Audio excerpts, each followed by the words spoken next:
نحمده ونصلي على رسوله الكريم اما بعد فاعوذ بالله من الشیطان الرجیم بسم اللہ الرحمن الرحیم وما تكون في شأن وما تتلو منه من قرآن ولا تعملون من عمل إلا كنا عليكم شهودا إذ تفيضون فيه وما يعزب عن ربك من مثقال ذرة في الأرض ولا في السماء ولا أصغر من ذلك ولا أكبر إلا في كتاب مبين ألا إن أولياء الله لا خوف عليهم ولا هم يحزنون الذين آمنوا وكانوا يتقون لهم البشرى في الحياة الدنيا وفي الآخرة لا تبديل لكلمات الله ذلك هو الفوز العظيم صدق الله العظيم وما تكون في شان اور نہیں ہوتے آپ کسی بھی کیفیت میں وما تتلو منہ من قرآن اور نہیں پڑھ رہے ہوتے آپ قرآن میں سے کچھ بھی ولا تعملون من عمل اور اے مسلمانوں نہیں عمل کر رہے ہوتے تم کوئی بھی اچھا عمل الا کنا علیکم شہودا مگر یہ کہ ہم حاضر ہوتے ہیں موجود ہوتے ہیں تمہارے اس عمل پر گواہ ہوتے ہیں اس تفیدون فیہ جب کہ تم اس میں مصروف ہوتے ہو۔ یہ بڑی ہے ایک بشارت والی بات ہے کہ بندہ مومن کو یقین دلایا جائے کہ جو خیر تم کما رہے ہو، جو بھلائی کر رہے ہو، جو نیکی کر رہے ہو، تمہارا رب اسے دیکھ رہا ہے۔ وہ بات نہیں ہے کہ مر گئے ہم انہیں خبر نہ ہوئی۔ اللہ تعالیٰ تو تمہاری ہر جو بھی ایثار اور قربانی جو بھی تم اللہ کی راہ میں کر رہے ہو وہ خود دیکھ رہا ہے، موجود ہوتا ہے۔ اس میں دیکھیے خاص کیف ہے۔ اے نبی، پہلے خطاب ہے حضور سے واحد کے صیغے میں۔ اے نبی آپ جس کیفیت میں بھی ہوتے ہیں، ما تکون فی شان وما تتلو منہ من قرآن، اور جو قرآن میں سے آپ پڑھ رہے ہوتے ہیں کوئی حصہ، کوئی صورت خود پڑھ رہے ہوں، پڑھ کر سنا رہے ہوں، اور اب رخ بدلا ہے اہل ایمان کی طرف، مسلمانوں کی طرف۔ ولا تعملون من عمل، اور اے مسلمانوں جو عمل بھی تم کرتے ہو، من عمل کہ جو اچھا عمل ہو، نیک عمل ہو، الا کنا علیکم شہودا ہم تم پر تمہارے پاس موجود ہوتے ہیں، استفیدون فیہ جب کہ تم اس میں مصروف ہوتے ہو۔ وما یعزب عن ربک، نہیں غائب ہوتا آپ کے رب سے، من مثقال ذرۃ فی الارض زمین میں ایک ذرے کے برابر بھی کوئی شے، ولا فی السماء نہ آسمان میں،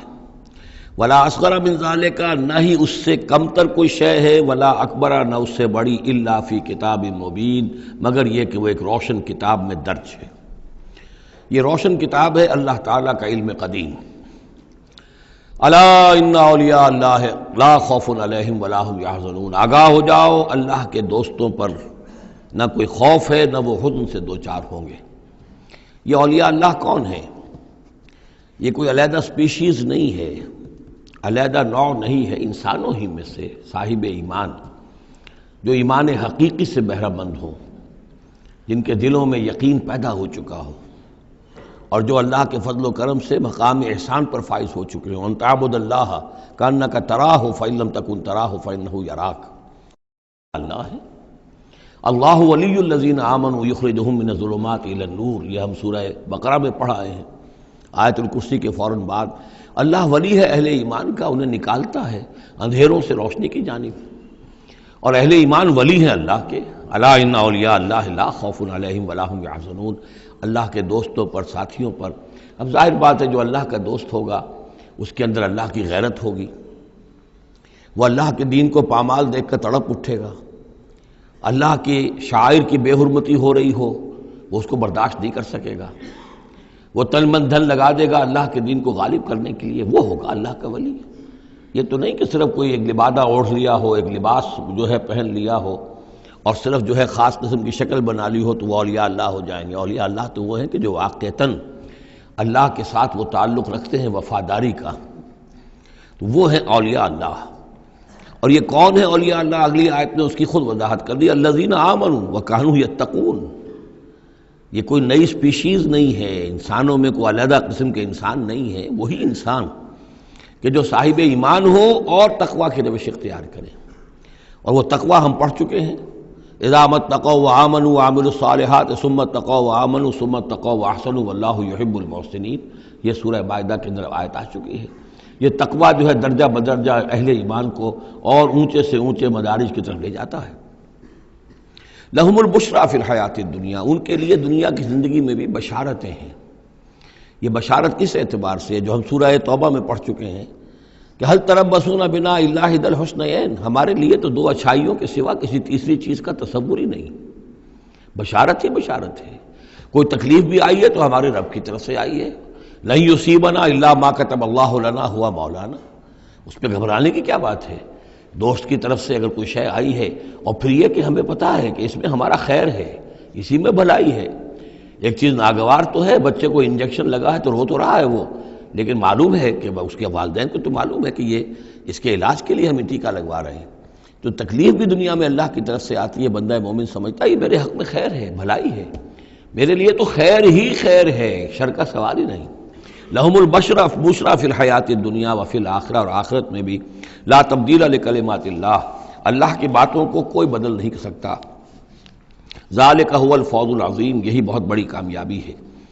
ولا یحزنک قولہم، اور اے نبی ان کی بات سے آپ رنجیدہ نہ ہوں۔ ان العزت للہ جمیعا، عزت کل کی کل اللہ کے اختیار میں ہے، اللہ کے ہاتھ میں ہے۔ هو السمیع العلیم، وہ سب کچھ سننے والا اور جاننے والا ہے۔ الا ان للہ من فی السماوات ومن فی الارض، آگاہ ہو جاؤ، اللہ ہی کی ملکیت ہے اور اللہ ہی کا ہے جو کچھ بھی ہے اور جو بھی ہے آسمانوں میں اور جو بھی ہے زمین میں۔ وما یتبع الذین یدعون من دون اللہ شرکاء، اور یہ لوگ جو اللہ کے سوا کسی اور کو پکار رہے ہیں وہ کوئی شرکاء نہیں ہے جنہیں وہ پکار رہے ہوں، اور نہیں تو ان کا اتباع کر رہے ہیں۔ یتبعون الا الظن، وہ تو ظن ہے، اٹکل پچو ہے، ان کے اپنے تصورات اور توہمات ہیں۔ ان یتبعون الا الظن وان هم الا یخرصون، وہ صرف ظن و تخمین اور اٹکل پچو کے پیچھے پڑے ہوئے ہیں۔ هو الذی جعل لکم اللیل لتسکنوا فیہ والنہار مبصرا، وہی ہے جس نے تمہارے لیے رات کو بنا دیا ہے تاکہ تم اس میں سکون پکڑو، آرام کرو، استراحت ہو، اطمینان اور سکون ہو۔ والنہار مبصرا، اور دن کو بنا دیا دکھلانے والا، روشن، تاکہ اس میں تم کام کرو، اپنی معاشی جدوجہد کرو۔ ان فی ذلک لآیات لقوم یسمعون، یقیناً اس میں آیات ہیں، نشانیاں ہیں ان لوگوں کے لیے جو حقیقتاً سنتے ہوں۔ قالوا اتخذ اللہ ولدا سبحانہ، انہوں نے کہا کہ اللہ نے اولاد اختیار کی ہے، وہ پاک ہے اس سے۔ هو الغنی، وہ بے نیاز ہے۔ یہ لفظ یہاں بہت اہم ہے، غنی، بے نیاز ہے، اس کا کیا تعلق ہے اولاد نہ ہونے سے؟ اصل میں انسان کو اولاد کی تمنا اس لیے ہوتی ہے کہ اسے یہ معلوم ہے کہ مجھے مرنا ہے، میں تو فانی ہوں، میری اولاد کے ذریعے سے میرا نام زندہ رہے گا۔ انسان کے اندر جو ایک خواہش ہے کہ میرا نام باقی رہے، میری یاد باقی رہے، تو اس کا تسلسل ہے جو اولاد کے ذریعے سے۔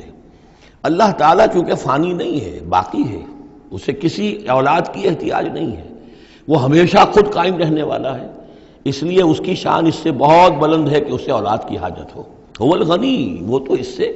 غنی ہے، بے نیاز ہے۔ لہو ما فی السماوات و ما فی الارض، اسی کا ہے جو کچھ کہ ہے آسمانوں میں اور جو کچھ کہ ہے زمین میں۔ ان عندکم من سلطان بہذا، نہیں ہے تمہارے پاس کوئی سند، کوئی دلیل اس چیز کے لیے کہ تم نے اللہ کے لیے اولاد تراش لی ہے۔ اتقولون علی اللہ ما لا تعلمون، کیا تم اللہ کی طرف منسوب کر رہے وہ چیزیں جن کے لیے تمہارے پاس کوئی علم نہیں، کوئی دلیل نہیں، کوئی سند نہیں۔ قل ان الذین یفترون علی اللہ الکذب لا یفلحون، کہہ دیجئے وہ لوگ جو اللہ تعالیٰ کی طرف جھوٹ باتیں منسوب کرتے ہیں، افتراء کرتے ہیں، وہ کبھی فلاح نہیں پائیں گے۔ متاع فی الدنیا، دنیا میں ان کے لیے ساز و سامان ہے، رہنا بسنا ہے، اس کے لیے کوئی ضرورت ہم نے ان کو ضرورت کی چیزیں دے دی ہیں۔ ثم الینا مرجعہم، پھر ہماری طرف ان سب کا لوٹنا ہے۔ ثم نذیقہم العذاب الشدید بما کانوا یکفرون، اور پھر ہم انہیں مزہ چکھائیں گے بہت سخت عذاب کا، اس کے کفر کی وجہ سے جو وہ کرتے رہے تھے۔ اب یہ صرف 2 رکوع سورہ مبارکہ میں آ رہے ہیں جو انباء الرسل کے ہیں، اور اس میں جیسا کہ میں نے عرض کیا حضرت نوح جو اولین ہے اور حضرت موسیٰ جو آخری ہے، ان دونوں کا تو صراحتاً ذکر ہے، بیچ میں صرف حوالہ دیا گیا ہے، کسی کا نام نہیں۔ حضرت نوح کا ذکر صرف آدھے رکوع پر ہے، حضرت موسیٰ کا قدر تفصیل کے ساتھ 1.5 رکوع ہے۔ اس کے برعکس ہو جائے گا اگلی صورت میں، سورہ ہود میں حضرت نوح علیہ السلام کے ذکر پر 2 رکوع ہیں طویل، اور حضرت موسیٰ کا صرف ایسے ہی تذکرہ ہے، صرف حوالے کے طور پر۔ وَاتْلُ عَلَيْهِمْ نَبَأَ نُوحٍ، اور ان کو ذرا سنائیے نوح کی خبر، اس قال لقومہ، جبکہ انہوں نے کہا اپنی قوم سے، یا قوم ان کان کبر علیکم مقامی، اے میری قوم کے لوگوں، اگر تم پر بہت بھاری گزر رہا ہے میرا کھڑا ہونا، و تذکیری بآیات اللہ، اور اللہ کے آیات سے تمہیں نصیحت کرنا، شاق گزر رہا ہے، مذاق اڑاتے ہو تم، مجھ پر آوازیں کستے ہو، تم پر بہت شاق گزر رہا ہے میرا یہ سارا عمل، فعلی اللہ توکل، تو میں نے تو اللہ پر توکل کیا ہے، فاجمعوا امرکم، تو اپنا سارے جو بھی ذرائع ہیں ان کو جمع کر لو، وشرکاکم، اور تمہارے سارے شریک جو ہیں انہیں بلا لو، ثم لا یکن امرکم علیکم غمۃ، پھر تم پر تمہارا معاملہ جو ہے کسی اشتباہ میں نہ رہ جائے، ثم مقضوا الی ولا تنظرون، پھر جو فیصلہ میرے بارے میں کرنا ہے کر گزرو اور مجھے کوئی مہلت مت دو۔ یہ جو انداز ہے چیلنج کا، اور یہ اس سے پتہ چلتا ہے کس درجے دل دکھ چکا تھا حضرت نوح علیہ السلام کا، استہزاء سے، تمسخر سے، مذاق سے۔ اللہ کا ایک بندہ ہے، 950 برس بیت چکے ہیں، کوئی سن کر نہیں دے رہا ہے، تو اس وقت جو آخری بات، اچھا اب جو کچھ تم کر سکتے ہو، میرا کوئی بگاڑ سکتے ہو بگاڑ لو، اپنی ساری قوت جمع کر لو، جیسا کہ اس سے پہلے آ چکا ہے، اور بھی انبیاء نے اس طرح کی بات کہی۔ پھر بالآخر فَإِن تَوَلَّيْتُمْ، اور پھر اگر تم یہ نہ کرو، اگر تم اس کھلے مقابلے میں بھی نہ آؤ، اور اس میں اس بات کا خیال موجود ہے، یعنی اس بات کا امکان موجود ہے کہ ان کے دل میں چور ہو کہ ہم اس کے خلاف کوئی اقدام کریں، اسے قتل کر دیں، نوح کے خلاف کوئی اور ہم ایسا اقدام کریں تو پتہ نہیں کوئی مصیبت ہم پر نہ آ جائے، لہذا یہ سارا جو انداز تھا حضرت نوح علیہ السلام کا، اس کے باوجود پھر وہ فرما رہے ہیں وَإِن تَوَلَّيْتُمْ، اگر تم نہیں کچھ کرتے، فَمَا سَأَلْتُكُم مِّنْ أَجْرٍ، تو پھر ذرا غور کرو، میں نے جو بھی تمہاری خدمت کی ہے آج تک، تمہیں جو دین کی طرف بلایا ہے، دعوت دی ہے، میں نے کبھی تم سے کوئی اجر مانگا ہے؟ میں نے تم سے کوئی اجرت تو طلب نہیں کی، تم سے کوئی شاباش تک نہیں مانگی، میں نے تم سے کوئی مدد نہیں مانگی، تم سے کوئی اجرت نہیں مانگی۔ ان اجری الا علی اللہ، میرا اجر تو اللہ کے ذمے ہے، وامرت ان اکون من المسلمین، اور مجھے حکم ہوا ہے کہ میں اس کے فرما بردار بندوں میں سے رہوں۔ فکذبوہ، تو انہوں نے پھر بھی جھٹلا دیا اس کو، فنجیناہ، تو ہم نے نجات دے دی اس کو، ومن معہ فی الفلک، اور جو بھی اس کے ساتھ تھے اس کی کشتی میں، وجعلناہم خلائف، اور انہی کو پھر ہم نے خلفاء بنا دیا زمین کے اندر، پھر انہی کو خلافت عطا کی، انہی کو جانشین بنایا۔ وَأَغْرَقْنَا الَّذِينَ كَذَّبُوا بِآيَاتِنَا، اور غرق کر دیا ان لوگوں کو جنہوں نے ہماری آیات کی تکذیب کی تھی۔ فَانظُرْ كَيْفَ كَانَ عَاقِبَةُ الْمُنذَرِينَ، تو دیکھو کیسا انجام ہوا ان کا جنہیں خبردار کر دیا گیا تھا۔ ثُمَّ بَعَثْنَا مِن بَعْدِهِ رُسُلًا، پھر ہم نے بھیجا ان کے بعد بہت سے رسولوں کو، الی قومہم، اپنی اپنی قوموں کی طرف، فجاءوہم بالبینات، تو وہ سب کے سب آئے ان کے پاس روشن دلیلیں لے کر، فما کانوا لیؤمنوا بما کذبوا بہ من قبل، لیکن وہ جس چیز کے انکار پر اڑ چکے تھے وہ ساری روشن دلیلیں دیکھنے کے باوجود بھی اس کو ماننے والے نہ بنے۔ کذالک نطبع علی قلوب المعتدین، اسی طرح ہم مہر کر دیا کرتے ہیں حد سے تجاوز کرنے والوں کے دلوں پر۔ ثم بعثنا من بعدہم موسیٰ و ہارون، اب یہ دیکھیے وہ جو ایک لنک جو ہے جو میں نے آپ کو بتایا تھا، ایک چین ہے، حضرت نوح، حضرت ہود، حضرت صالح، حضرت لوط، حضرت شعیب اور حضرت موسیٰ، یہ 6 کا ذکر قرآن مجید میں بار بار آتا ہے۔ یہاں پر حضرت نوح کا اور حضرت موسیٰ کا، درمیان میں صرف ثم بعثنا من بعدہم رسلا، اور بھی رسول آئے، ان کا یہاں صراحتاً تذکرہ نہیں ہے۔ پھر ہم نے بھیجا ان کے بعد موسیٰ اور ہارون کو الی فرعون و ملئہ، فرعون اور اس کے سرداروں کی جانب، بے آیاتنا، اپنی نشانیوں کے ساتھ، فاستکبروا وکانوا قوم مجرمین، انہوں نے استکبار کیا اور وہ تھے مجرم قوم، گناہگار لوگ۔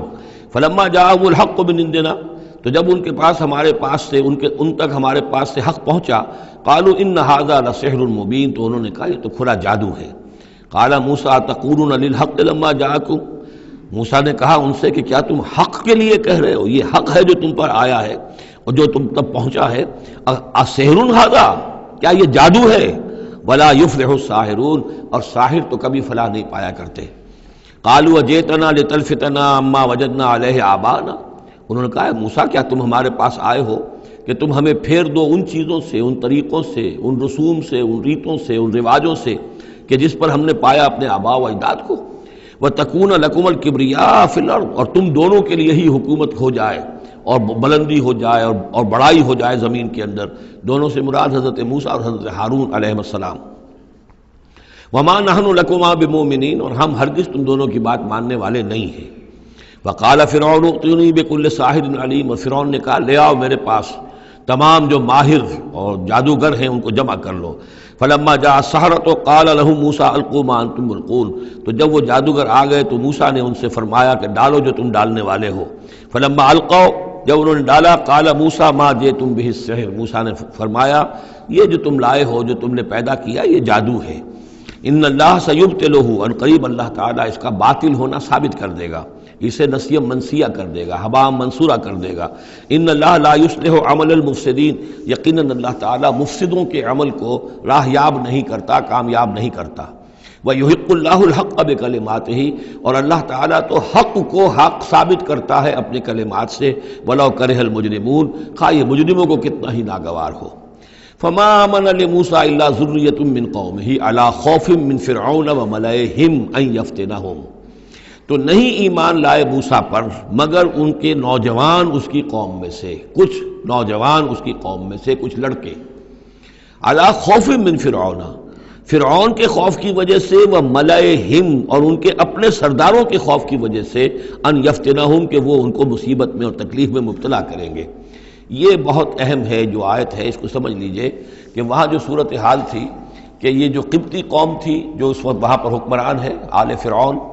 اور یہ جو اسرائیلی ہیں یہ ان کے محکوم ہیں،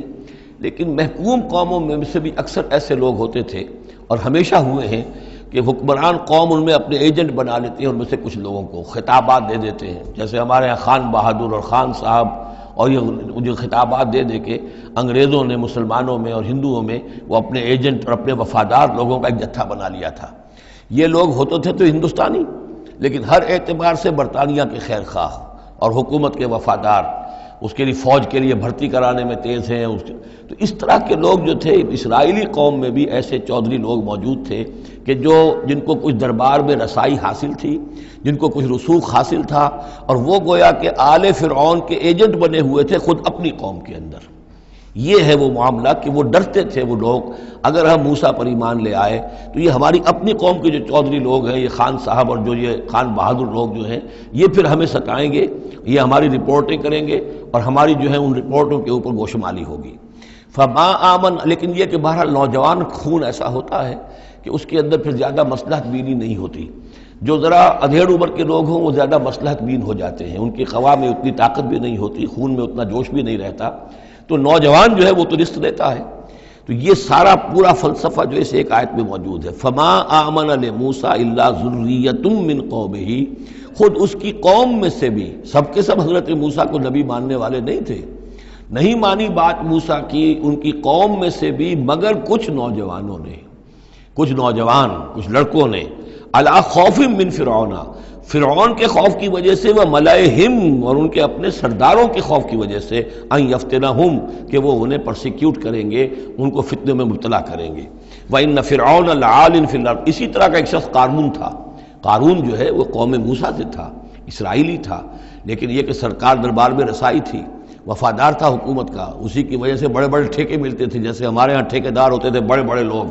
تو اس کے پاس اتنی دولت جمع ہو گئی تھی۔ وہ سارا تذکرہ جو ہے آگے چل کر آئے گا سورہ قصص کے اندر، تھا تو قوم موسیٰ میں سے تھا، فرعونی تو نہیں تھا، لیکن یہ کہ وہ حضرت موسیٰ کے خلاف چالیں چلتا تھا، اور وہ ساری جو ہے وہ سرکار دربار کی جو خوشامد ہے وہ کام کرتا تھا، اسی سے پھر اس کو دولت ملتی تھی۔ وَإِنَّ فِرْعَوْنَ لَعَالٍ فِي الْأَرْضِ، اور یقیناً فرعون جو ہے وہ بہت سرکشی کر رہا تھا زمین میں، وَإِنَّهُ لَمِنَ الْمُسْرِفِينَ، اور یقیناً وہ بہت حد سے بڑھنے والا تھا۔ وقال موسیٰ یا قوم، اب انہوں نے ان سے جو بھی ایمان لے آئے تھے ان پر کہا، ان سے کہا، قال یا موسیٰ قوم ان کنتم آمنتم باللہ، اب اگر تم اللہ پر ایمان لے آئے ہو، فعلیہ توکلوا، تو اب اللہ پر توکل بھی کرو، ان کنتم مسلمین، اگر تم واقعتاً فرما بردار ہو گئے ہو۔ فقالوا علی اللہ توکلنا، تو انہوں نے کہا ہاں آپ اللہ پر توکل کرتے ہیں، اپنا معاملہ اللہ کے حوالے کرتے ہیں۔ ربنا لا تجعلنا فتنة للقوم الظالمین، اے اللہ تو ہمیں ان ظالموں کے لیے تختہ مشق نہ بنا دے، اے اللہ ایسا نہ ہو کہ تو ہمارے ذریعے سے ان کو آزمائے، یعنی یہ کہ جیسے کہ ابو جہل ستا رہا تھا، ابو جہل کی آزمائش ہو رہی تھی، لیکن تختہ مشق حضرت یاسر، حضرت سمیہ بن رہی تھی رضی اللہ تعالیٰ عنہما، تو اے اللہ ہمیں نہ آزما، ہم پر ان کا زور نہ آزما، یعنی ہمیں تختہ مشق نہ بنا دے۔ وَنَجِّنَا بِرَحْمَتِكَ مِنَ الْقَوْمِ الْكَافِرِينَ، اور ہمیں اپنی خاص رحمت سے ان کافروں کی قوم سے نجات عطا فرما۔ وَأَوْحَيْنَا إِلَىٰ مُوسَىٰ وَأَخِيهِ، اور ہم نے وحی کر دی موسیٰ کو اور ان کے بھائی کو ہارون کو، أَن تَبَوَّآ لِقَوْمِكُمَا بِمِصْرَ بُيُوتًا، کہ تم اپنی قوم کے لیے مصر میں کچھ گھر معین کر لو، ان گھروں کے اندر جمع ہو کر اللہ کی یاد کیا کرو، جیسے کہ دار ارقم جو ہے مکہ مکرمہ میں محمد رسول اللہ صلی اللہ علیہ وسلم نے وہ ایک مقرر کر لیا تھا، وہیں پر آپ ٹھہرتے تھے، کوئی آتا تھا تو وہیں پر ملاقات ہوتی تھی۔ ان تبوأ لقومکما بمصر بیوتا، کہ تم کوئی معین کر لو مصر میں کچھ گھر، واجعلوا بیوتکم قبلۃ، اور اس کے علاوہ یہ کہ اپنے گھر بناؤ ہی قبلہ رخ، اس لیے کہ مسجدیں تو بنا نہیں سکتے، اور وہ معاملہ جو ہے فرعون کے خوف سے، تو یہ کہ گھر اپنے قبلہ رخ بناؤ تاکہ وہاں تم نمازیں پڑھا کرو۔ اب اس سے معلوم ہوتا ہے کہ قبلہ ان کا بھی تھا کوئی، جبکہ ابھی بیت المقدس تو بنا ہی نہیں ہے، وہ تو حضرت سلیمان علیہ السلام حضرت موسیٰ سے کم 1000 سال بعد آئیں گے، اور پھر وہ جو ہے بیت المقدس ہوگا اور یروشلم بنے گا اور ہیکل سلیمانی بنے گی۔ لہذا قبلہ تب اس وقت کا قبلہ کس کا تھا، کون سا تھا؟ یہی بیت اللہ قبلہ تھا۔ ان کے جو وہ خیمے ہوتے تھے قربان گاہ کے خیمے، ان کے بارے میں تفاصیل آتی ہے تورات کے اندر کہ وہ ایسے نصب کیے جاتے تھے کہ جب کوئی شخص جو ہے وہ قربانی پیش کرتا تھا تو اس کا رخ جو ہے سیدھا کعبے کی طرف ہوتا تھا۔ تو وَجْعَلُوا بُيُوتَكُمْ قِبْلَةً، اپنے گھر جو ہے قبلہ رو بناؤ، وَأَقِيمُوا الصَّلَاةَ وَبَشِّرِ الْمُؤْمِنِينَ، نماز قائم رکھو اور اہل ایمان کو بشارت دو۔ وَقَالَ مُوسَىٰ رَبَّنَا إِنَّكَ آتَيْتَ فِرْعَوْنَ وَمَلَأَهُ زِينَةً وَأَمْوَالًا فِي الْحَيَاةِ الدُّنْيَا، اور موسیٰ نے عرض کیا پروردگار تو نے فرعون اور اس کے سرداروں کو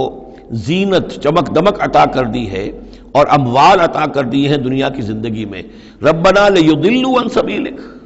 پروردگار اس لیے کہ وہ لوگوں کو گمراہ کرے تیرے راستے سے۔ ان کے پاس زور ہے، اقتدار ہے، اختیار ہے، دولت ہے، چمک دمک ہے، اب ظاہر بات ہے کہ عام لوگ ادھر ہی متوجہ ہوتے ہیں، انہی چیزوں سے اثر قبول کرتے ہیں۔ تو نے دے رکھا ہے، تیرا ہی اختیار ہے، دینے والا تو تو ہی ہے، تو کیا تو نے یہ سب کچھ نے اس لیے دیا ہے کہ یہ تیرے بندوں کو گمراہ کرے؟ ربنا لیضلوا عن سبیلک ربنا اطمس علی اموالہم، اے اللہ اب ان کے اموال مٹا دے، واشدد علی قلوبہم، ان کے دلوں کے اوپر گرہ لگا دے، سختی پیدا کر دے، فلا یؤمنوا حتی یروا العذاب العلیم، کہ یہ ایمان نہ لائیں جب تک کہ کھلم کھلا دیکھ نہ لیں عذاب علیم کو۔ اس کا مطلب کیا ہے؟ ہونا تو یہ چاہیے کہ نبی کہے کہ یہ ایمان لے آئیں، یہ ایک آخری وقت ہوتا ہے جبکہ اتنا بیزار ہو چکا ہو نبی، اور جبکہ اس قدر شدید جو ہے دشمنی کی ہو کفار نے اہل ایمان کے ساتھ، ستایا ہو بری طریقے سے، کہ پھر ایک وقت آ کر وہ کہتے ہیں کہ پروردگار اب اگر یہ ایمان لے آتے ہیں تو ان کے سارے گناہ معاف ہو گئے۔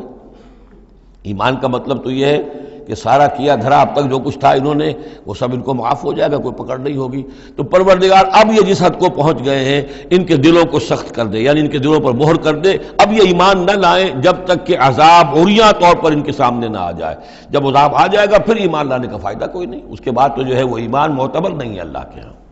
واشدد علی قلوبہم فلا یؤمنوا حتی یروا العذاب العلیم، قال قد اجیبت دعوتکما فاستقیما ولا تتبعان سبیل الذین لا یعلمون، اللہ تعالیٰ نے فرمایا ٹھیک ہے تم دونوں کی دعا ہم نے قبول کر لی، قد اجیبت قبول کر لی گئی، منظور کر لی گئی دعا، دعوتکما تم دونوں کی دعا، فاستقیما اب تم بھی قائم رہنا، ایسا نہ ہو کہ وقت آنے پر تمہارا دل پسیج جائے کہ اللہ اب ان کو معاف فرما دے، تم بھی قائم رہنا۔ وَلَا تَتَّبِعَانَّ سَبِيلَ الَّذِينَ لَا يَعْلَمُونَ، اور ان لوگوں کے راستے کی پیروی ہرگز نہ کرنا جو علم نہیں رکھتے۔ وَجَاوَزْنَا بِبَنِي إِسْرَائِيلَ الْبَحْرَ، اور پھر ہم نے بنی اسرائیل کو پار اتار دیا سمندر کے یا دریا کے، فَأَتْبَعَهُمْ فِرْعَوْنُ وَجُنُودُهُ، تو پھر اس کے پیچھے آئے فرعون، ان کے پیچھے آئے فرعون اور اس کے لشکر بھی، بغیًا وعدوا،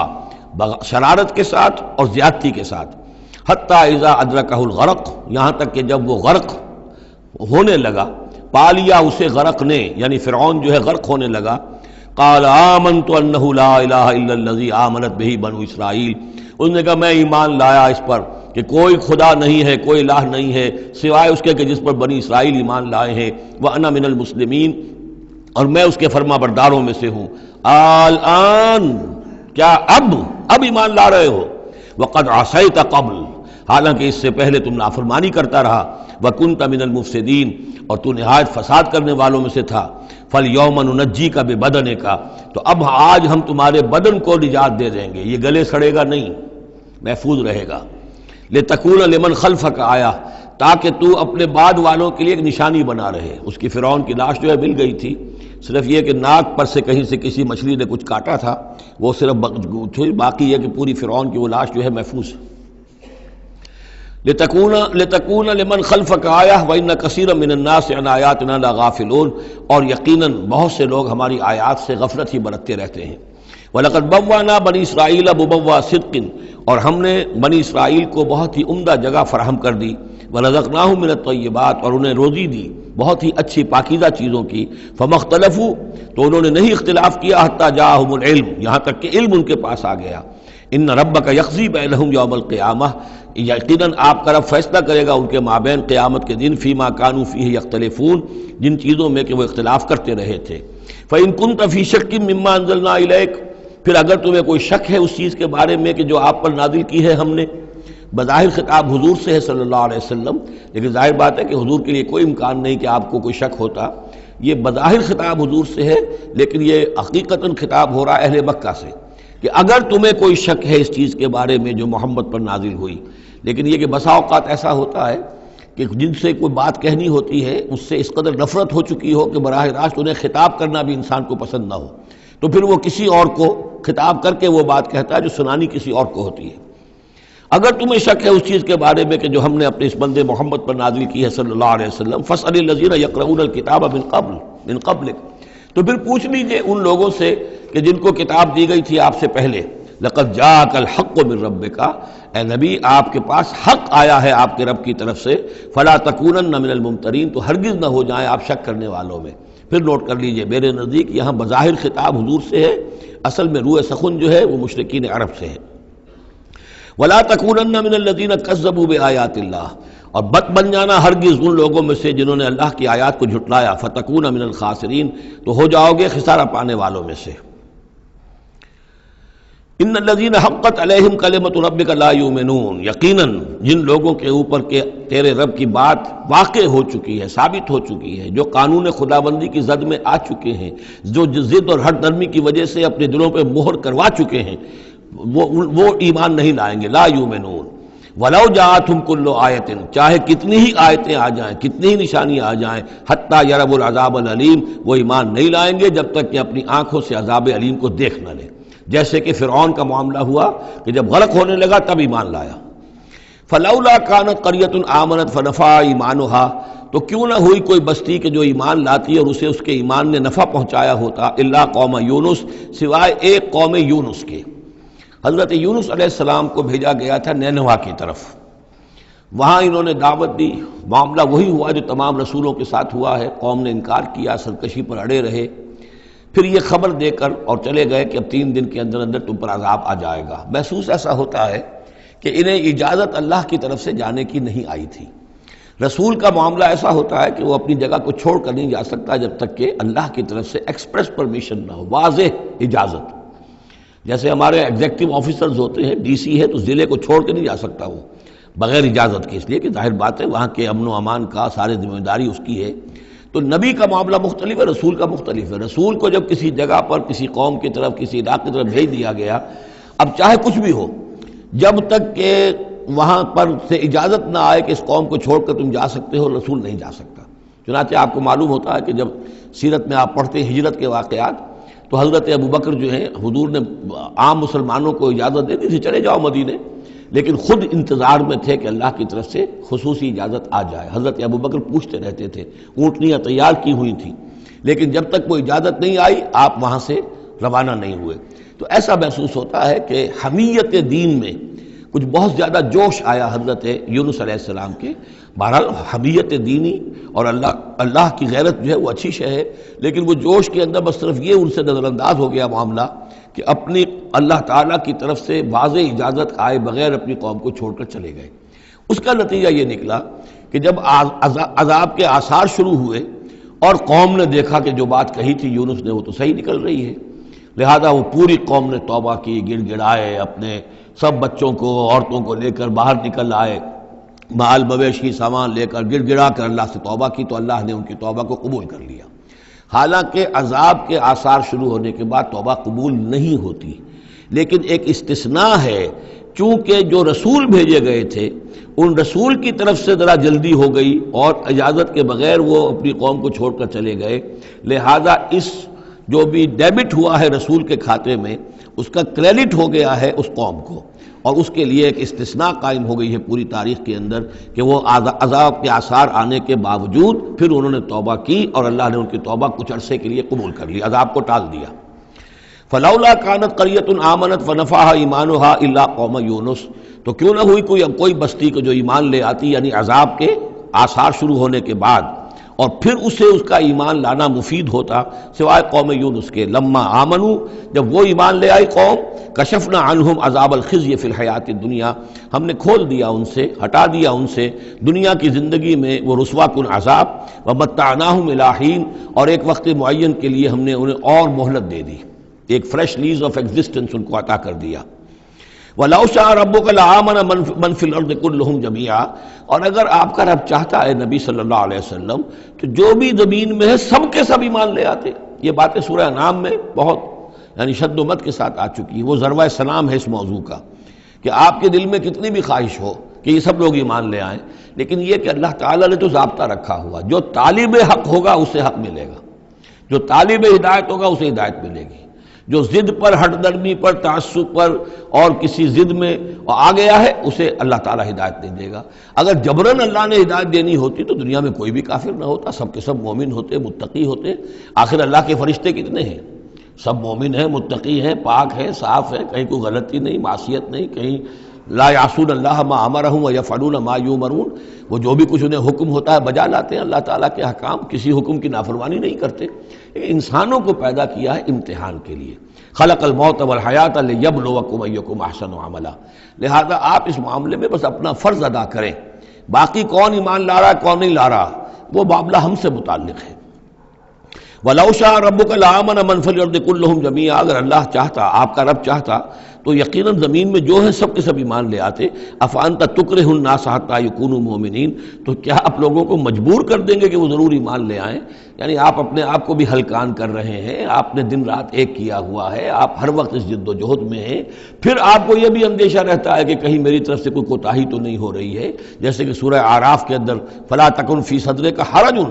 آپ کے دل کے اندر یہ تنگی نہیں ہونی چاہیے، آپ اپنا فرض ادا کر کے اپنے آپ کو سبکدوش سمجھیے۔ وَمَا كَانَ لِنَفْسٍ أَن تُؤْمِنَ إِلَّا بِإِذْنِ اللَّهِ، اور کسی جان کے لیے ممکن ہی نہیں ہے، کسی انسان کے لیے کہ وہ ایمان لائے مگر اللہ کے اذن سے۔ وَيَجْعَلُ الرِّجْسَ عَلَى الَّذِينَ لَا يَعْقِلُونَ، اور جو عقل سے کام نہیں لیتے اللہ تعالیٰ ان کے اوپر تو گندگی مسلط کر دیتا ہے۔ قُلِ انظُرُوا مَاذَا فِي السَّمَاوَاتِ وَالْأَرْضِ، کہیے ان سے کہ دیکھو جو آسمانوں اور زمین میں ہے اللہ تعالیٰ کی آیات ہیں، آسمان میں بھی ہیں زمین میں بھی ہیں۔ وَمَا تُغْنِي الْآيَاتُ وَالنُّذُرُ عَنْ قَوْمٍ لَا يُؤْمِنُونَ، لیکن یہ ساری آیات کام نہیں آتی، اور یہ ساری انذار اور ڈر سنانا اور جو بھی دعوت و تبلیغ ہے وہ ان لوگوں کے لیے جو ایمان نہیں لانا چاہتے مفید نہیں ہے۔ فَهَلْ يَنْتَظِرُونَ إِلَّا مِثْلَ أَيَّامِ الَّذِينَ خَلَوْا مِنْ قَبْلُ، یہ لفظ ایام آگے ایام اللہ، تو کیا یہ منتظر ہیں اسی طرح کے دنوں کے جیسے کہ دن اس سے پہلے آئے ہیں؟ قُلْ فَانْتَظِرُوا، وہ دن جو آیا تھا قوم نوح پر، اور وہ دن جو آیا قوم ہود پر اور قوم صالح پر، فَهَلْ يَنْتَظِرُونَ إِلَّا مِثْلَ أَيَّامِ الَّذِينَ خَلَوْا مِنْ قَبْلِهِمْ، تو کیا یہ اسی طرح کے دنوں کا انتظار کر رہے ہیں، اسی طرح کا دن ان پر بھی آ جائے جیسا کہ ان پر آیا تھا جو ان سے پہلے تھے۔ قُلْ فَانْتَظِرُوا إِنِّي مَعَكُم مِّنَ الْمُنتَظِرِينَ، تو کہہ دیجئے کہ اچھا انتظار کرو، میں بھی تمہارے ساتھ انتظار کر رہا ہوں۔ ثُمَّ نُنَجِّي رُسُلَنَا وَالَّذِينَ آمَنُوا، پھر ہم نجات دیتے رہے ہیں اپنے رسولوں کو اور اہل ایمان کو۔ كَذَلِكَ حقاً علینا ننجی المومنین، بالکل اسی طرح ہمارے اوپر حق ہے، واجب ہے کہ ہم اہل ایمان کو نجات دیں۔ حضرت نوح کے ساتھ جو ایمان لائے وہ ان کے ساتھ کشتی میں بچا لیے گئے، حضرت ہود پر جو لوگ ایمان لائے ان کو بچا لیا گیا، حضرت صالح پر جو ایمان لے آئے وہ ان کو بچا لیے گئے، اور عمورہ اور صدوم کی بستیوں میں سے کوئی ایک بھی نہیں نکلا ایسا خوشبخت کہ جو وہاں سے اپنی نجات کا سامان حاصل کرتا، سوائے حضرت لوط اپنی دونوں بیٹیوں کو لے کر نکلے ہیں، ایک متنفس بھی نہیں تھا وہاں، ان کی اپنی بیوی بھی پیچھے رہ گئی ہے۔ قُلْ يَا أَيُّهَا النَّاسُ إِن كُنتُمْ فِي شَكٍّ مِّن دِينِي، اب یہ بڑا ایک فیصلہ کن سا انداز خطاب ہے یہاں، کہہ دیجئے اے نبی، اے لوگو، ان کنتم فی شک من دینی، اگر تمہیں میرے دین کے بارے میں کوئی شک ہے، یعنی تم مجھ پر دباؤ ڈال رہے ہو کہ میں تمہارے دین کی پیروی کروں، تو تمہیں کچھ شک ہے شاید میرے بارے میں کہ میں اپنے دین پر پوری طرح جازم نہیں ہوں، پوری طرح قائم نہیں ہوں، شاید مجھے اس کے اوپر پورا وثوق حاصل نہیں ہے، یہ جو تم محنت کر رہے ہو، مجھے جو ہے مجھ پر دباؤ پریشرائز کر رہے ہو مجھے، قل یا ایھا الناس ان کنتم فی شک من دینی فلا اعبد الذین تعبدون من دون اللہ، تو میں ہرگز نہیں پوجنے والا ان کو جن کو تم پوجتے ہو اللہ کے سوا، ولکن اعبد اللہ الذی یتوفاکم، بلکہ میں تو پوجوں گا اور پرستش کروں گا اسی اللہ کی جو تمہیں قبض کرے گا، وامرت ان اکون من المؤمنین، اور مجھے حکم ہوا ہے کہ میں ایمان لانے والوں میں سے ہو جاؤں، وَأَنْ أَقِمْ وَجْهَكَ لِلدِّينِ حَنِيفًا، اور اے نبی آپ تو اپنے چہرے کو سیدھا رکھیے دین حنیف کی طرف، دین کی طرف حنیف ہو کر، یکسو ہو کر، وَلَا تَكُونَنَّ مِنَ الْمُشْرِكِينَ، اور ہرگز نہ ہوئیے ان مشرکوں میں سے، وَلَا تَدْعُ مِن دُونِ اللَّهِ مَا لَا يَنفَعُكَ وَلَا يَضُرُّكَ، اور مت پکاریے ہرگز اللہ کو چھوڑ کر ان ہستیوں کو جنہیں یہ پکار رہے ہیں جو نہ نفع پہنچا سکتی ہیں اور نہ نقصان، فَإِنْ فَعَلْتَ، اور اگر بالفرض آپ نے ایسا کیا فَإِنَّكَ إِذًا مِّنَ الظَّالِمِينَ، تو پھر آپ بھی ظالموں میں سے ہو جائیں گے، وَإِن يَمْسَسْكَ اللَّهُ بِضُرٍّ فَلَا كَاشِفَ لَهُ إِلَّا هُوَ، اور اگر اللہ تعالیٰ آپ کو کوئی ضرر پہنچائے، تکلیف پہنچائے، تو کوئی نہیں ہے اس کا کھولنے والا، دور کرنے والا سوائے اس کے، وَإِن يُرِدْكَ بِخَيْرٍ، اور اگر وہ ارادہ کر لے آپ کے ساتھ بھلائی کا، خیر کا، اچھائی کا، فَلَا رَادَّ لِفَضْلِهِ، تو اس کے فضل کو لوٹانے والا کوئی نہیں جو آڑ بن جائے، روک بن جائے، رکاوٹ بن جائے اس کے فضل کے راستے میں، یصیب بہ من یشاء من عبادہ، وہ اپنا فضل دیتا ہے اپنے بندوں میں سے جس کو چاہتا ہے، پہنچاتا ہے جس کو چاہتا ہے، وَهُوَ الْغَفُورُ الرَّحِيمُ، اور وہ غفور اور رحیم ہے۔ قُلْ یَا أَیُّھَا النَّاسُ، کہہ دیجئے اے لوگو، قد جاءکم الحق من ربکم، تمہارے پاس تمہارے رب کی طرف سے حق آ چکا ہے، فمن اہتدی، تو جو کوئی بھی ہدایت پائے، فإنما یہتدی لنفسہ، تو وہ اپنے بھلے کو ہدایت پاتا ہے، اس کا فائدہ اسی کو ہوگا، عاقبت اس کی سورے گی، اللہ کی رحمت اس کے شامل حال ہوگی، ومن ضل، اور جو بھٹک جائے، جو گمراہ ہو جائے، فإنما یضل علیہا، تو وہ بھی اپنی جان پر وبال لے گا، اس کا سارا وبال اس کی اپنی جان پر آئے گا، وما انا علیکم بوکیل، اور میں کوئی تمہارا ذمہ دار نہیں ہوں، میں تمہارے اوپر کوئی داروغہ بنایا نہیں گیا ہوں، میں تمہارے بارے میں مسئول نہیں ہوں، اللہ کے ہاں مجھ سے تمہارے بارے میں باس پرس نہیں ہوگی، ولا تسأل عن اصحاب الجحیم، آپ سے نہیں پوچھا جائے گا جہنمیوں کے بارے میں، واتبع ما یوحی الیک، اور اے نبی آپ پیروی کرتے جائیے اس کی کہ جو آپ کی طرف وحی کیا جا رہا ہے، واصبر، اور صبر کیجئے، جمے رہیے، ڈٹے رہیے، ان کے دباؤ کو برداشت کیجئے، حتیٰ یحکم اللہ، یہاں تک کہ اللہ تعالیٰ فیصلہ سنا دے، وَهُوَ خیر الحاکمین، اور یقیناً وہ بہترین فیصلہ کرنے والا ہے۔ سورۃ ہود، بسم اللہ الرحمن الرحیم، یہ اب جوڑا ہے، اس جوڑے کا دوسرا فرد سورہ ہود، یہاں آپ دیکھیں گے کہ برعکس ترتیب ہو جائے گی، 10 رکوعوں میں سے 6 سے زائد انباء الرسل پر مشتمل ہے، اور جس میں سب سے تفصیلی ذکر جو ہے یہ حضرت نوح علیہ السلام کا ہے، اور آخر میں بہت ہی مختصر سا تذکرہ جو ہے حضرت موسیٰ کا ہے، باقی جیسے سورہ اعراف میں ایک ایک رکوع ایک ایک رسول کے لیے، وہی ترتیب آپ یہاں دیکھیں گے۔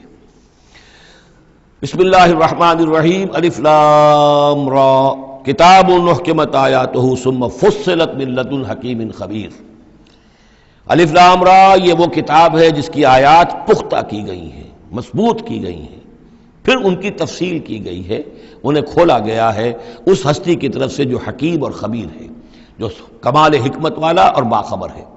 اس کا ایک مفہوم یہ ہو سکتا ہے کہ قرآن مجید میں شروع میں جو صورتیں نازل ہوئی ہیں وہ چھوٹی چھوٹی لیکن بہت پروفاؤنڈ، چند الفاظ کے اندر معلوم ہوتا ہے کہ جیسے سورۃ العصر ہے، والعصر ان الانسان لفی خسر الا الذین آمنوا وعملوا الصالحات وتواصوا بالحق وتواصوا بالصبر، اب اس میں کل ہدایت موجود ہے، اور امام شافعی کے وہ اقوال جو ہیں میں نے اپنے کتابچے میں راہ نجات سورۃ العصر کی روشنی میں وہ سارے درج کیے ہیں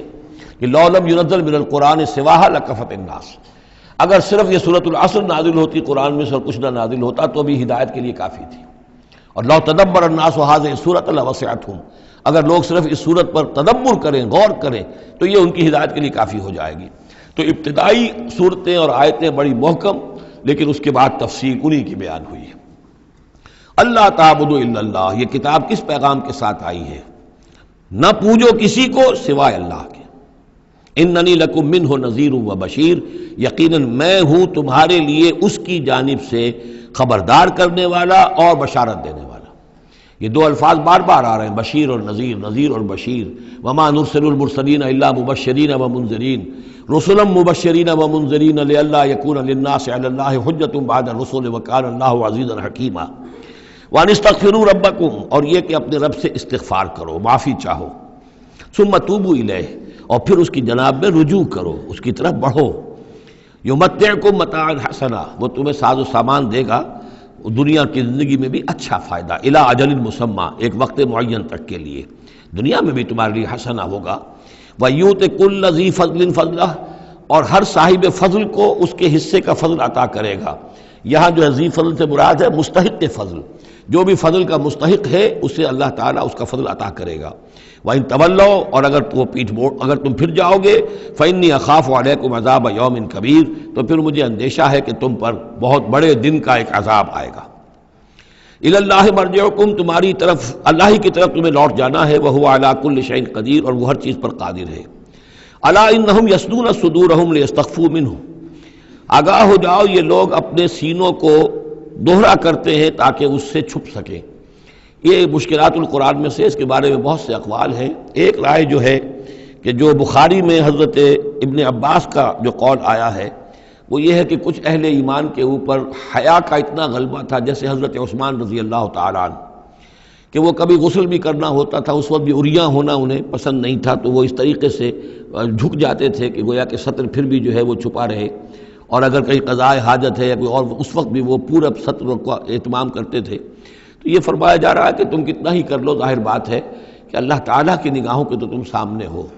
لہذا یہ ہے کہ اس میں ایک حد تک جو بھی اللہ تعالیٰ نے سطر کا، حجاب کے جو بھی احکام دیے ان کی پیروی کرو، لیکن کسی بھی معاملے میں غلو کی ضرورت نہیں ہے۔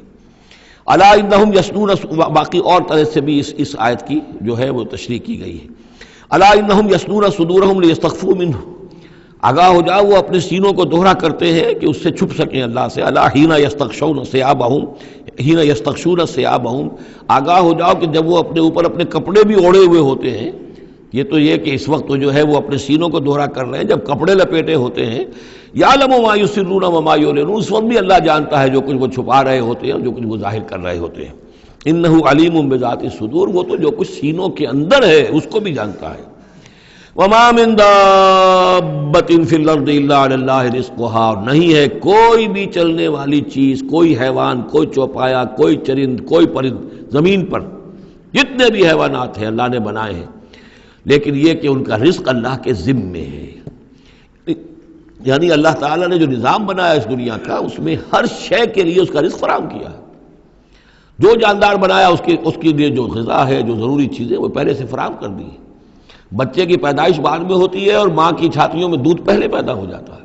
تو اللہ تعالیٰ کی طرف سے یہ نظام جو ہے ایسا ہے۔ یہ دوسری بات ہے کہ لوگوں نے تقسیم دولت کا نظام غلط کر دیا، تو کچھ لوگ بھوکے رہ گئے، کچھ ننگے ہو گئے، کچھ نے دولت سمیٹ کر جو ہے اپنے کھتے بھر لیے، انبار لگا لیے۔ یہ انسانوں کا معاملہ ہے، یہ انہوں نے غلط کام کیا ہے، ورنہ اللہ تعالیٰ نے تو تمام جو بھی جتنی بھی مخلوقات ہیں ان کے لیے کافی اور وافی رزق جو ہے وہ پیدا کیا ہے۔ وما من دابۃ فی الارض الا علی اللہ رزقها ویعلم مستقرها ومستودعها، اور وہ جانتا ہے اس کے مستقل قیام کی جگہ کو بھی اور جہاں وہ عارضی طور پر سونپا جاتا ہے۔ یہ مستقر اور مستودع پر گفتگو ہو چکی ہے تفصیل کے ساتھ، 3 اقوال اس کے بارے میں بیان کر چکا ہوں سورہ انعام کے ضمن میں۔ کل فی کتاب مبین، اور یہ سب کچھ ایک کھلی روشن کتاب کے اندر موجود ہے، وہی کتاب جو علم الہی کی کتاب ہے۔ وَهُوَ الَّذِي خَلَقَ السَّمَاوَاتِ وَالْأَرْضَ فِي سِتَّةِ أَيَّامٍ، اور وہی ہے کہ جس نے پیدا کیا آسمانوں اور زمین کو 6 دنوں میں۔ وَكَانَ عَرْشُهُ عَلَى الْمَاءِ، اور اس کا تخت تھا پانی پر۔ لِيَبْلُوَكُمْ أَيُّكُمْ أَحْسَنُ عَمَلًا، تاکہ تمہیں آزمائے کہ کون ہے تم میں سے اچھے عمل کرنے والا۔ یعنی یہ تخلیق جو ہے اور انسانی زندگی کا جو یہ حصہ جو اس دنیا میں گزرتا ہے،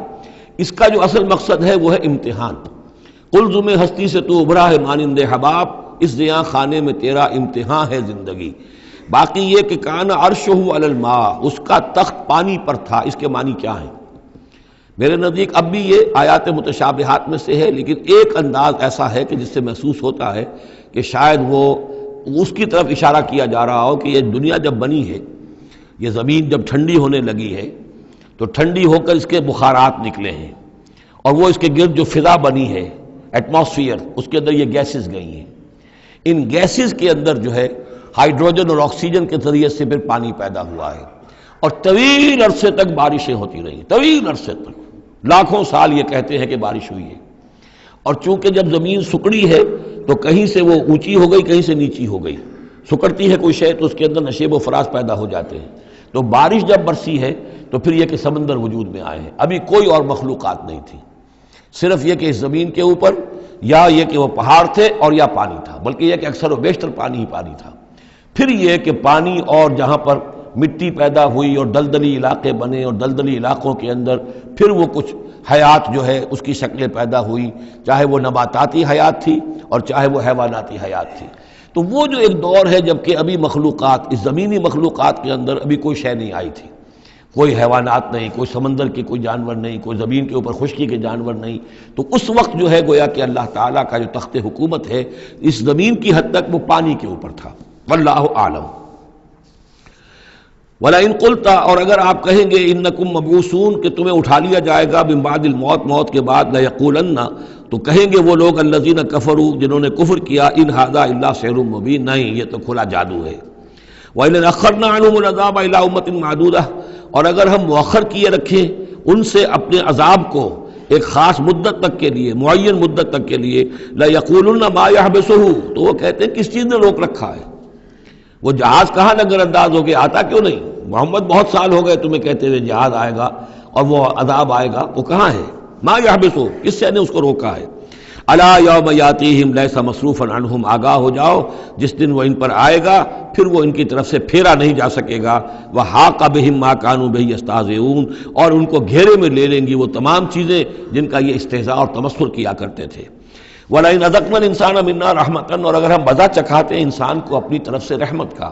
کوئی خوشی آئی ہے، کوئی دولت ملی ہے، کوئی اور مسرت کی بات ہوئی ہے،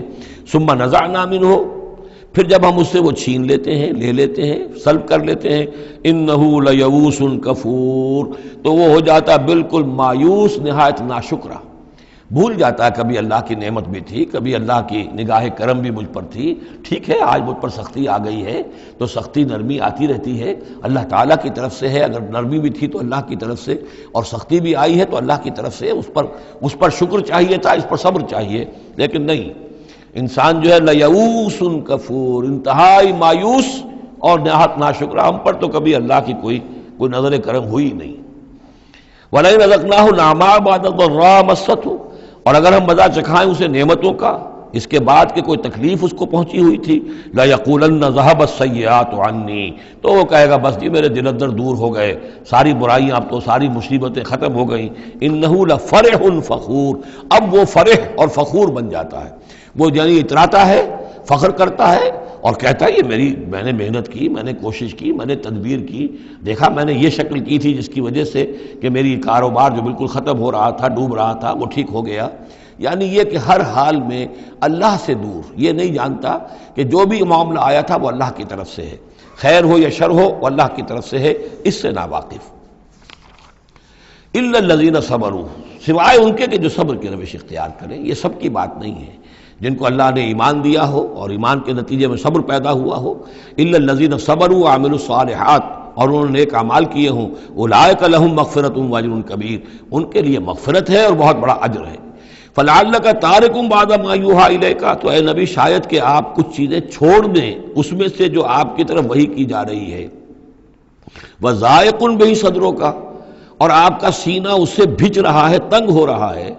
ان یقولوا، اس وجہ سے کہ وہ کہہ رہے ہیں لولا انزل علیہ کنز او جاء معہ ملک، کہ وہ یہ کہہ رہے ہیں کہ کیوں نہیں ان کے اوپر اتار دیا گیا کوئی خزانہ، یا کیوں نہیں آیا ان کے پاس کوئی فرشتہ،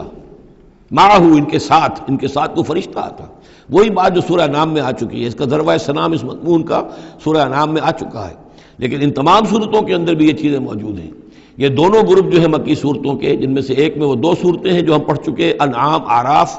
اور دوسرا جو یہ ہے جو 14 صورتوں پر مشتمل ہے جس کی دوسری صورت ہم پڑھ رہے ہیں، ان سب کا تعلق جو ہے یوں سمجھیے، ایک استثناء ہے وہ میں بعد میں بتا دوں گا، یہ قیام مکہ کے آخری 4 سالوں کی صورتیں ہیں، یعنی حضور کا قیام مکہ مکرمہ میں وحی کے آغاز کے بعد 12 سال، اس کو 4 4 4 3 حصوں میں تقسیم کر لیجئے، پہلے 4 سال میں جو صورتیں نازل ہوئی ہیں وہ قرآن مجید کے آخری 2 گروپوں میں ہیں، سورہ قاف سے لے کے آخر تک۔ درمیانی 4 سال جو تھے ان کے درمیان جو ہے وہ درمیانی 2 گروپوں میں ہیں، اور یہ جو ہے شروع کے 2 گروپ جو ہیں ان کے اندر وہ صورتیں ہیں کہ جو آخری دور میں نازل ہوئی ہیں، آخری 4 سالوں میں، اور ان میں یہ مضمون کثرت سے ملے گا۔ فَلَعَلَّكَ تَارِكٌ بَعْضَ مَا يُوحَىٰ إِلَيْكَ، تو شاید نبی آپ ترک کر دیں گے بعض چیزیں جو آپ کی طرف وحی کی گئی ہیں، وَضَائِقٌ بِهِ صَدْرُكَ، اور آپ کا سینہ جو ہے اس پر بھچ رہا ہے۔ ان یقولوا، کہ وہ یہ کہہ رہے ہیں لولا انزل علیہ کنز، کیوں نہیں اتار دیا گیا ان پر کوئی خزانہ، او جاء معہ ملک، یا ان کے پاس آ گیا ہوتا کوئی فرشتہ۔ انما انت نذیر، دیکھیے پھر آپ سمجھ لیجئے آپ کا فرض منصبی یہ ہے کہ آپ صرف ایک خبردار کرنے والے ہیں، واللہ علی کل شیء وکیل، باقی ہر چیز کا ذمہ دار اللہ ہے۔ کب عذاب بھیجنا ہے کب نہیں بھیجنا، کوئی معجزہ دکھانا ہے یا نہیں دکھانا، کس کو ایمان کی توفیق دینی ہے کس کو نہیں دینی ہے، یہ سارے معاملات اللہ کے ہاتھ میں ہیں۔ ام یقولون افتراہ، کیا ان کا کہنا یہ ہے کہ یہ قرآن جو ہے محمد نے خود گھڑ لیا ہے؟ قل فاتوا بعشر سور مثلہ مفتریات، اب یہ ہے وہ چیلنج جو دوسرے نمبر پر دیا گیا۔ پہلا چیلنج تھا کہ تم پورے قرآن جیسی کوئی کتاب بنا کر لاؤ، وہ آگے چل کر آئے گا سورہ بنی اسرائیل میں اور دوسری صورتوں میں۔ اس سے نیچے اتر کر اچھا 10 صورتیں بنا کے لے آؤ، اس سے نیچے پر سبیل تنزل 1 صورت، اس 1 صورت کی بات سورہ یونس میں بھی آ چکی ہے اور سورہ بقرہ میں بھی، یہاں وہ 10 والا معاملہ ہے۔ قل فاتوا بعشر سور مثلہ مفتریات، تو ان سے کہیے کہ اچھا اگر ایسا ہی ایک قرآن گھڑا جا سکتا ہے اور انسان کی قوت اور قدرت میں ہے کہ ایسی کتاب تصنیف کر لے، تو تم 10 صورتیں تم بھی اس کی تصنیف کر کے لے آؤ۔ وَادْعُوا مَنِ اسْتَطَعْتُم مِّن دُونِ اللَّهِ إِن كُنتُمْ صَادِقِينَ، اور جن کو بھی تم بلا سکو اللہ کے سوا بلا لو مدد کے لیے اگر تم سچے ہو۔ فَإِن لَّمْ يَسْتَجِيبُوا لَكُمْ، پھر اگر وہ تمہارے مددگار جو ہے تمہاری اس دعا کو قبول نہ کرے، نہ پورا کرے، یا یہ کہ اے مسلمانوں اگر تمہارا یہ چیلنج جو ہے یہ کفار قبول نہ کریں، فَاعْلَمُوا أَنَّمَا أُنزِلَ بِعِلْمِ اللَّهِ، تو جان لو تمہیں یقین قابل ہونا چاہیے کہ یہ اللہ تعالیٰ ہی کے علم سے نازل ہوا ہے، وَلَا إِلَٰهَ إِلَّا هُوَ، اور اللہ کے سوا کوئی معبود نہیں، فَهَلْ أَنْتُم مُسْلِمُونَ، تو اب اللہ کا حکم مانتے ہو یا نہیں، فرما برداری کرتے ہو کہ نہیں۔ یہ کفار ہی سے خطاب ہے کہ اگر تمہارے وہ جو معبود ہیں تم ان کو پکارو کہ اس جیسی 10 صورتیں ہمیں بھی، آپ بھی کچھ کوشش کریں، ہم بھی کوشش کرتے ہیں مل جل کر، کچھ آپ القاء فرمائیں، الہام فرمائیں، کچھ ہم محنت کرتے ہیں، اور اگر وہ نہ کریں تو پھر جان لو فَاعْلَمُوا أَنَّمَا أُنزِلَ بِعِلْمِ اللَّهِ وَلَا إِلَٰهَ إِلَّا هُوَ فَهَلْ أَنْتُم مُسْلِمُونَ مَنْ كَانَ يُرِيدُ الْحَيَاةَ الدُّنْيَا وَزِينَتَهَا نُوَفِّ إِلَيْهِمْ أَعْمَالَهُمْ فِيهَا وَهُمْ فِيهَا لَا يُبْخَسُونَ، جو لوگ بھی طالب ہوتے ہیں، ارادہ کر لیتے ہیں، طالب ہوتے ہیں دنیا کی زندگی کا اور اس کی زینت کا، زیبائش، آرائش، چمک دمک، ساز و سامان، اسی کے پیچھے پڑے ہوئے ہیں، محنت کر رہے ہیں، بھاگ دوڑ کر رہے ہیں، خون پسینہ ایک کر رہے ہیں، دن رات ایک کر دیا ہے۔ نوفِ الیہم اعمالہم فیہا،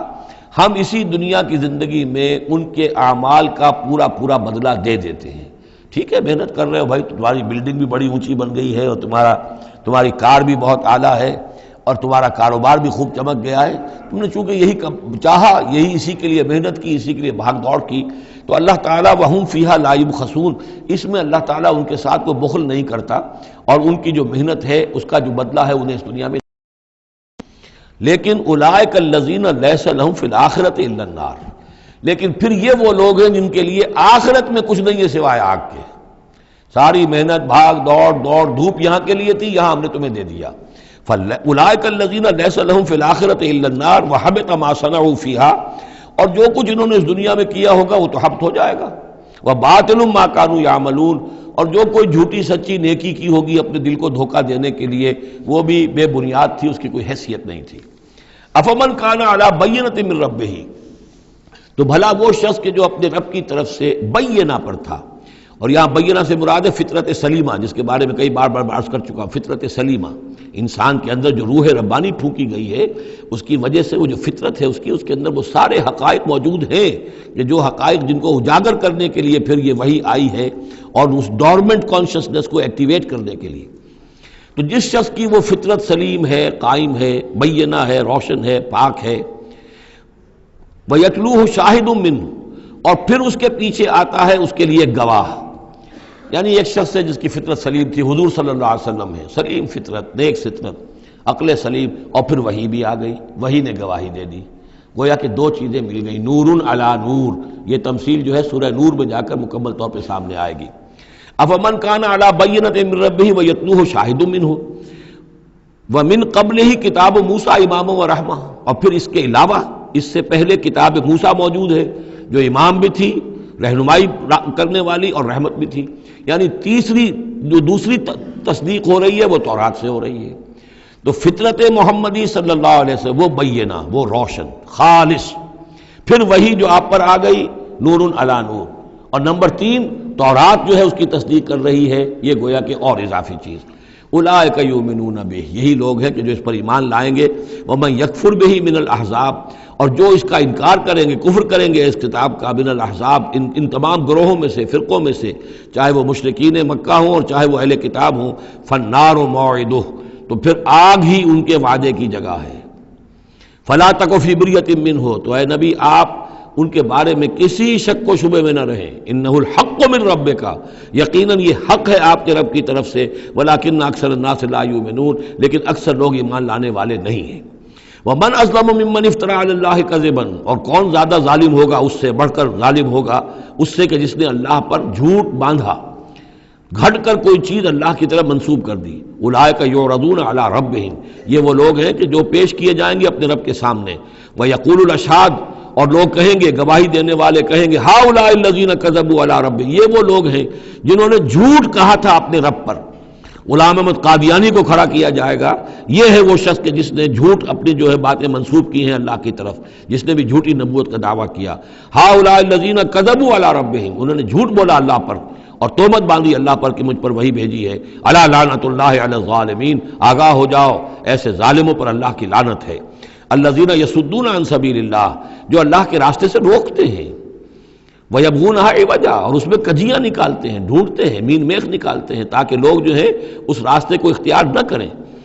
وَهُمْ بِالْآخِرَةِ هُمْ كَافِرُونَ، اور آخرت کے وہ بالکل انکاری ہیں اور منکر ہیں، اور اصل تو ان کی بیماری یہی ہے، آخرت کا انکار ہے، جس کی وجہ سے کہ ان کی عقلوں پر پردے پڑے ہوئے ہیں۔ آخرت سے جو ان کی بے رغبتی ہے، لا یرجون لقاءنا، جو سورہ یونس میں ہم نے بار بار پڑھا، وہ لوگ کہ جو ہم سے ملاقات کے امیدوار ہی نہیں، یہ ہے اصل میں کہ جو غفلت کی اصل جڑ اور بنیاد ہے۔ اولئک لم یکونوا معجزین فی الارض، یہ وہ لوگ ہیں کہ یہ ہرگز زمین میں عاجز کرنے والے نہیں ہیں، یہ شکست نہیں دے سکتے حق کو، یہ اللہ تعالیٰ کو شکست نہیں دے سکتے، اللہ کے رسول کو شکست نہیں دے سکتے۔ لم یکونوا معجزین فی الارض وما کان لهم من دون اللہ من اولیاء، اور نہ ہی ان کے اللہ کے سوا یا اللہ کے مقابلے میں کوئی مددگار اور حمایتی ہیں۔ یضاعف لهم العذاب، ان کے لیے تو عذاب بڑھایا جاتا رہے گا، دگنا کیا جاتا رہے گا۔ ما كانوا يستطيعون سمع ما كانوا يستطيعون السمع وما كانوا يبصرون، اور وہ اس لیے کہ نہ تو وہ سننے کی صلاحیت رکھتے تھے اور نہ دیکھتے تھے، اندھے اور بہرے ہو گئے تھے۔ سم بکم عمی فہم لا یرجعون، اس لیے اب ان کے لیے عذاب جو ہے بڑھایا جاتا رہے گا۔ اولئک الذین خسروا انفسهم، یہ وہ لوگ ہیں جنہوں نے اپنے آپ کو ہلاک کر لیا، تباہ و برباد کر دیا۔ وضل عنہم ما كانوا یفترون، اور ان سے سب گم ہو کر رہ گئی وہ ساری افترا جو وہ کرتے رہے تھے۔ وہ کہاں گئے معبود، کہاں گئے من گھڑت خیالات، کہاں ہیں وہ شفعاء، کہاں ہیں وہ چھڑانے والے، وہ سب کے سب جو ضل عنہم ما كانوا یفترون، گم ہو گئے وہ سب کہ جس کا کہ انہوں نے افترا کیا تھا۔ لا جرم انہم فی الآخرۃ هم الاخسرون، تو اب اس میں کیا شک ہے کہ آخرت میں سب سے بڑھ کر خسارہ پانے والوں میں وہی ہوں گے۔ اکثر جو ہے افل کے بنا پر افل التفضیل۔ ان الذین آمنوا وعملوا الصالحات، اس کے برعکس سائملٹینیس کنٹراسٹ کا قاعدہ، اس کے برعکس وہ لوگ جو ایمان لائے اور جنہوں نے نیک عمل کیے، وَأَخْبَتُوا إِلَىٰ رَبِّهِمْ، اور جو اپنے رب کے سامنے جنہوں نے عاجزی کی، گڑ گڑاتے رہے، تضرع اختیار کیا۔ اولئک اصحاب الجنہ، یہ ہوں گے جنت والے، ہم فیہا خالدون، وہ رہیں گے اس میں ہمیشہ ہمیش۔ مثل الفریقین کالاعمی والاصم والبصیر والسمیع، یہ جو دو گروہ ہیں یہ فریقین ہیں، ایک اہل ایمان ہے اور ایک وہ ہے مشرک اور کافر۔ ان کی مثال ایسے ہے کہ ایک طرف تو ایک اندھا اور بہرا ہے، کالاعمی والاصم، اندھا بھی ہے بہرا بھی ہے، اور دوسرا والبصیر والسمیع، جو دیکھتا بھی ہے اور سنتا بھی ہے۔ هل یستویان مثلا، کیا یہ برابر ہے مثال کے اعتبار سے؟ افلا تذکرون، تو کیا وہ نصیحت اخذ نہیں کرتے؟ بارک اللہ لی ولکم فی القرآن العظیم ونفعنی وإیاکم بالآیات والذکر الحکیم۔